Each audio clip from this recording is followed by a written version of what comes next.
The first time she walked in, she was very hesitant, like shelled up. You can tell she's never had a home that made her feel safe.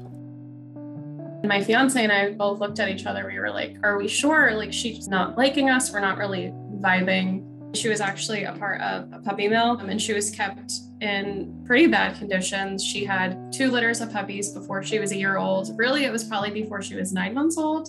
After being forced to breed for the puppy mill, she was rescued. That rescue actually turned out to be a hoarding case.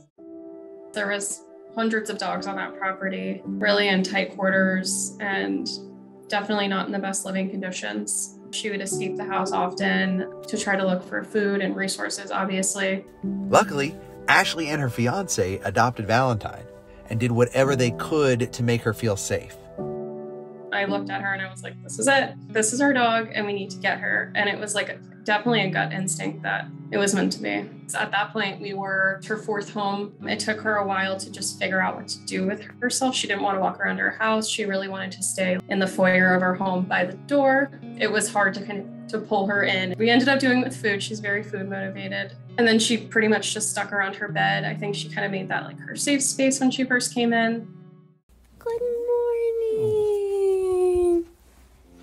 Good morning, Tinies. Hi. The next morning, when I came downstairs, out came Valentine in all of her personality. A flip switched overnight, and I think she realized, I'm home. You could almost tell like a weight was lifted off of her.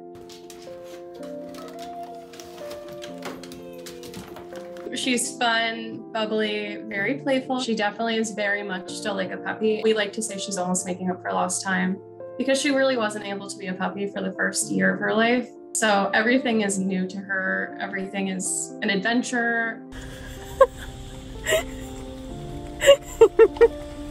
She also does a happy dance whenever we feed her, where she literally hops backwards with her feet like a deer in the air. Her food happy dance is like my all-time favorite because she's just such a food motivated dog. But cuddling is definitely her favorite thing. She likes to like nuzzle her little head right on you and just pass out. I think for my fiance and I, we always say she's like our first child because she's just so sweet and just brings so much joy to our day. So she's really just like this light, constant light that we're surrounded by, and she just makes every day so much better. Give rescue a chance because it changes you and it changes the way that you view dog rescue in ways that you could never imagine. Have an open mind because we were so surprised by how much love Valentine gave to us that really like what we've done for her is nothing compared to how much she has given back to us. My hope is that sharing stories like this will encourage others to adopt, foster, and volunteer. Subscribe if you agree, turn on notifications for more awesome, heartwarming stories like this, and hit that like button if you want me to keep telling these amazing animal stories. Oh, and I put a link down in the description below for a video I think you'll really love.